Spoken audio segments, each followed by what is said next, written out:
25は、あの子たちにの解説と考察まとめ。ボルト、トゥーブルーボルテックス、25は掲載の V ジャンプ10月特大号が、2025年8月21日に発売された。前回24話、渦巻きカワキでは、ボルトとカワキが最悪の未来をひとまず回避する様子が描かれた。ボルトは15話時点で現在進行中の任務について、あらかじめカワキに話していた。ボルトは全員を生還させるため、飛来神の術で木の葉の里へ離脱する策を提案。この術で長距離を移動するには、自身のチャクラを付与した金属片の位置を特定する必要があった。相応の集中力と時間が求められる。そこでカワキには術の準備が完了するまでの時間稼ぎを任された。24は現在、カワキは人真珠、ジラを相手に前線かと思われたがアマドの予想の通り、ジラはカワキの攻撃に全く焦る様子がなかった。その間にボルトはチャクラの感知に集中、真術、カーマの発動を強いられる中、制御に気を取られていた。ジラはカワキに愛について尋ねたが、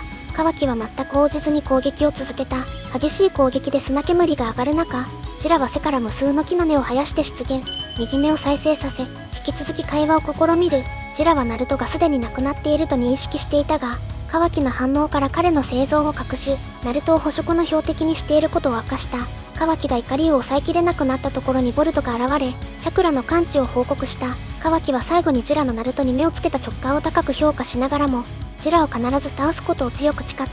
その頃、残りの第7班とデルタは金属片を置き、ボルトとカワキの合流を待っていた。ボルトとカワキが無事現れ、ボルトはこのハマルに人真珠、祭りのトゲ玉の所持を確認した。ボルトは飛来神の術を使い、その場にいる全員でこの葉隠れの里へと帰るのだった。レイダとコジは真術、千里眼でこの様子を共有。コジは以上の結果を受け、危険な賭けであったと総括、良い未来までも壊してしまうという懸念を抱いていた。レイダには、人真珠、マムシが彼女を捕食するために動き出したことを予告した。ジラは拠点に戻り、カワキからの評価に喜びを覚えていた。本を読んでいた人真珠、ヒダリが覚えたばかりのゲロキモいという言葉を言い放つ。言われたジラが真顔になるというシーンで幕を閉じた。25話はここから展開される。この動画では25話、あの子たちにの解説と考察をやっていこうと思う。まずは25話のあらすじの解説をしていく。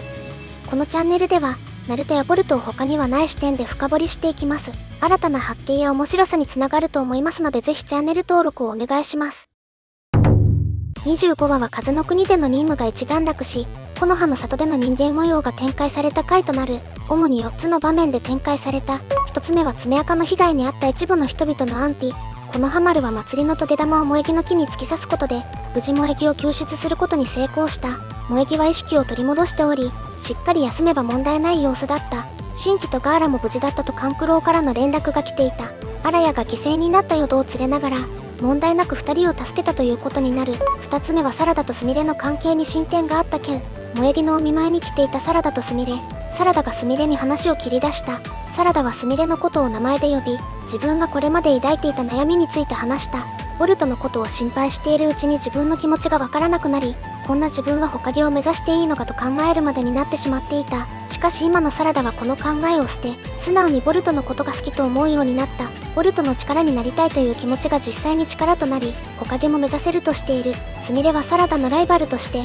これからは遠慮しないと宣言したのだった。この様子を千里眼で見ていたエイダは、直接立ち会えていないことを悔しがっていた。3つ目はひまわりとクラマが修行をしている場面。ひまわりは自宅で瞑想をし、精神世界でクラマと組手をしていた。新たな戦闘様式を身につけるためには常識を捨て、自分をチャクラそのものの化身だと思うことが重要だという。しかし、ひまわりはうまくチャクラをコントロールできていなかった模様。クラマはまだ理解に至っていないひまわりに疲れ、一旦休憩することにした。ひまわりはまだ話したいことがあったようで、不満を抱いていた。4つ目は、ひまわりの様子を近所の家の屋根から見ていたボルトの場面。ボルトも目を閉じ、精神世界へ身を投じる。断ち切られた胎児で眠っていたのはモモシキだった。ボルトを生き返らせたことを後悔していたモモシキにボルトが提案を出す。その内容は、ジラを倒したら体を明け渡すことと引き換えに、力を貸してほしいというものだった。モモシキの視線がボルトの方へ向いたところで幕を閉じた。25話はトゲ玉の回収作戦が遂行されて、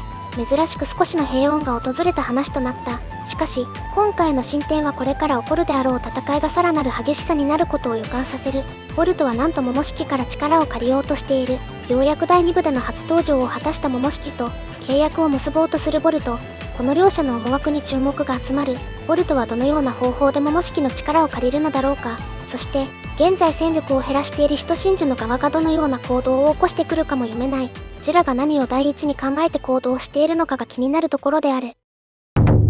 孤児の実報により近い将来に再び戦うことがほのめかされているひまわり。今回はクラマと共に新たな戦い方を身につけようとしていた。クラマやジュラからはひまわりは美獣に近い存在とされている。チャクラそのものの化身ともされていることからジュラとの共通点が伺える。ジュラが十尾そのものの化身であるとされるようにひまわりもまた美獣そのものの化身なのだと思われる。二人はどちらもナルトの存在を直感しているという点も両者が似た存在であることを示唆している。ひまわりの直感はかなりジュラのものと似ているのかもしれない。彼女がいつかジュラの心と本能を理解するのだろう。そしてそのひまわりのモデルは個人的にナラシュー派であると考えている。ナラシュー派とはヒンドゥー教におけるライオンの獣人でありビシュヌ第4の化身である。ほぼ無敵の体を得たアスラ族であるヒラニヤカシプに対し欠点だった人でも獣でもない存在として倒した神でもある。しかしその戦いでの怒りは凄まじく世界を焼き尽くす勢いを持っていたという。ひまわりの中にいるクラマは九尾の幼子であるためライオンではないが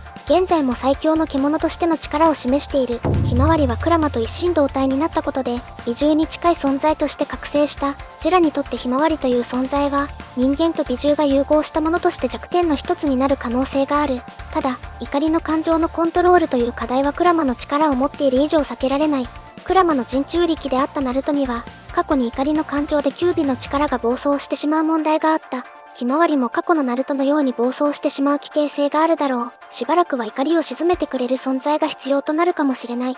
愛と怒りはひまわりの物語においても大きなテーマとなる。またナラシュー派のビシュヌの化身としての側面はボルトとの関係性が深い。実際にボルトのモデルはビシュヌであるといった内容の考察が存在する。ボルトはビシュヌ第7の化身であるラーマにも深い共通点を持つ。ひまわりとボルトはビシュヌの化身として生まれた兄弟とも言えるかもしれない。ビシュヌは青い肌を持っているとされていることから2人はボルト第2部のタイトルであるトゥーブルー・ボルテックスの正体の候補になる。以上のようにひまわりとナラシュー派にある関連性は非常に強いものであると分かったと思う。今後もひまわりがナラシュー派の設定を含んでいると考えてみると面白い発見があるかもしれない。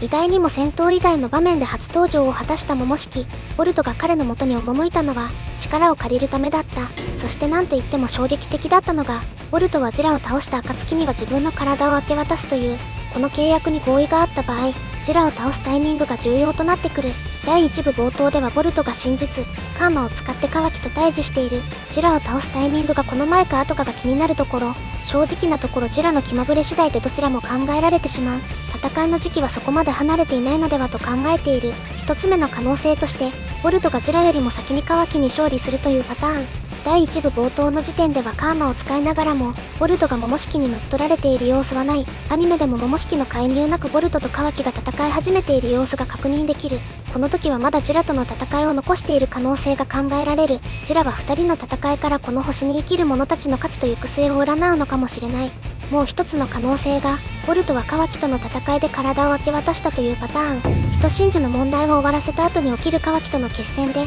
ボルト自身が戦うのではなくモモシキをぶつけるという可能性である。ボルトがカーマを制御できないのであればカワキとの戦いではいずれにしてもモモシキを呼び寄せてしまうことになる。カワキがカーマを使うことによってボルトのカーマが共鳴してしまうからである。ボルトはモモシキに自由を与える最後の条件としてカワキと戦わせるのかもしれない。仮にカワキがモモシキに勝利した場合ボルトとモモシキが生きているかはわからないがボルトがモモシキを乗っ取る形で強制的に意識を取り戻せるということもあり得る。ある意味でボルトがカワキの力を信じていると解釈することもできるだろう。他にもいくつかパターンが考えられる。モモシキが改心している可能性もある。もし考えられそうなことがあればぜひコメントで教えてほしい。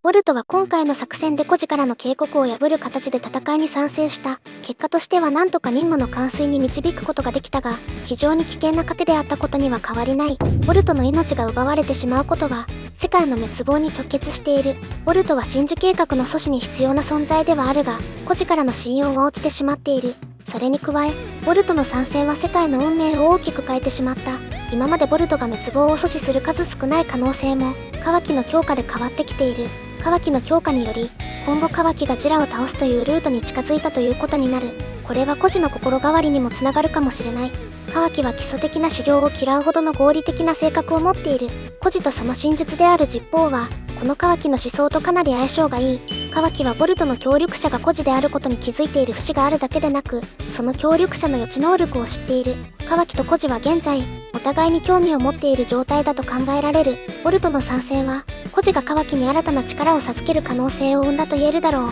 う。しかし個人的に、孤児はボルトを完全に見限るわけではないと考えている。孤児はジライアのクローンであることから、大筒木一式からは同じ変革の星を持つものとされていた。おそらく孤児はジライアと似た宿命の中で生きている。孤児も自分の弟子から救世主を選択するのではないだろうか。ジライアの場合はナルトとナガトの2人が選択肢となった。片方が平和へ導き、もう片方が破滅へと導くとされた2人である。孤児の場合はボルトとカワキの2人となるのかもしれない。孤児は再び追い詰められるその時まで、この2人のどちらを信じるべきか悩むことになる。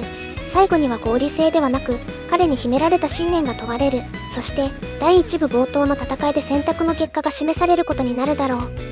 以上が最新25話の解説と考察になります。過去の解説、考察動画では、25話時点でもまだ明かされていない内容に関する解説や考察もしていますので、良ければ視聴していただけると嬉しいです。